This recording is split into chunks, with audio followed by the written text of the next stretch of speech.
अध्यात्म की एक यात्रा जो शुरू हुई गंगा द्वार से, जहां से गंगा मैदानी क्षेत्रों की यात्रा आरंभ करती है।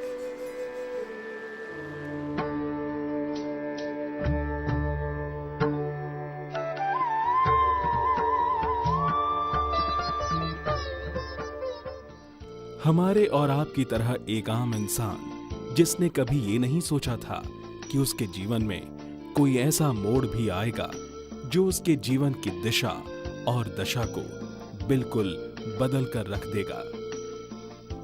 आज उस व्यक्ति को हम जानते हैं श्रद्धेय स्वामी श्री धर्मदेव जी महाराज श्री के नाम से।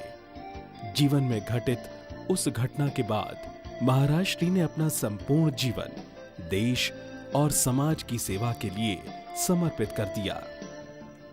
जैम में फाइनल में गुरुकुल कांगड़ी में रहते हुए एक प्रश्न उठा कि क्यों ना संतों के चरणों में जाकर के देखा जाए कि संत और गृहस्थ में क्या अंतर है।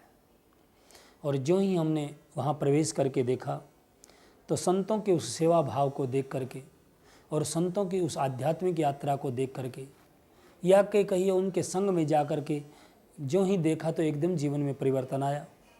और परिवर्तन आने के बावजूद वृंदावन की यात्रा की हमने, और वृंदावन आकर के देखा तो भक्ति का सर्वोपरि रूप देखा। और जो ही भागवती संहिता में हमने प्रवेश किया, संतों की महिमा में हमने प्रवेश किया, तो संतों की करुणा मूर्ति को देख करके ऐसा मन बढ़ा भागवत की ओर कि हम खुद भागवतमय हो गए, उसमें लीन हो गए। और उसके बाद फिर राम कथा में प्रवेश किया, फिर देवी भागवत में प्रवेश किया। एक एक ग्रंथ में हम प्रवेश करते गए और ये कथा की सरिता बहने लगी वहाँ से।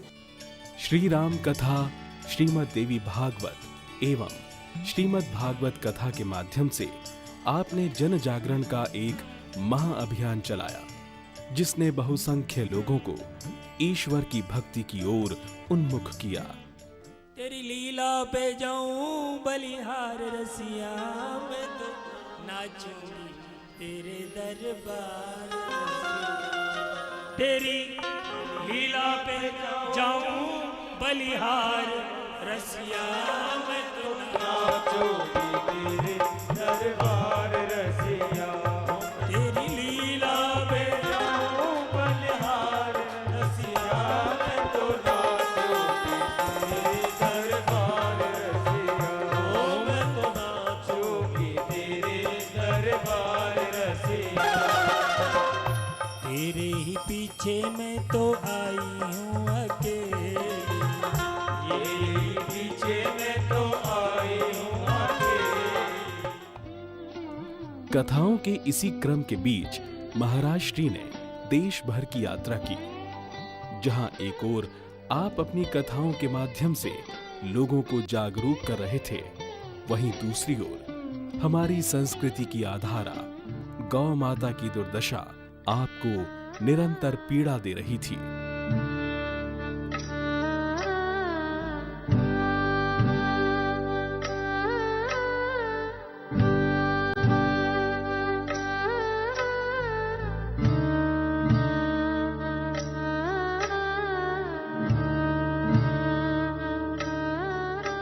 इसी बीच कुछ ऐसा वाकया हुआ कि स्वामी श्री धर्मदेव जी महाराज ने बीड़ा उठाया गौ माता की वर्तमान दुर्दशा को सुधारने का।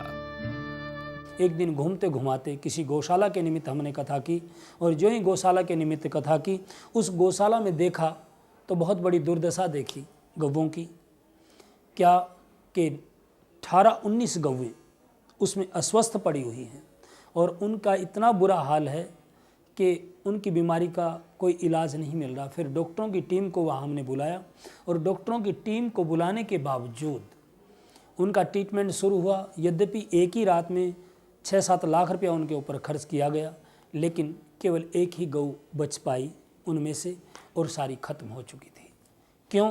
क्योंकि बगैर साधन के। यदि डॉक्टर वहाँ थे, लोग वहाँ थे, पैसे वहाँ थे, लेकिन एक यदि नहीं थी तो वो व्यवस्था नहीं थी। उस व्यवस्था के कारण वो गैयाँ खत्म हो गई।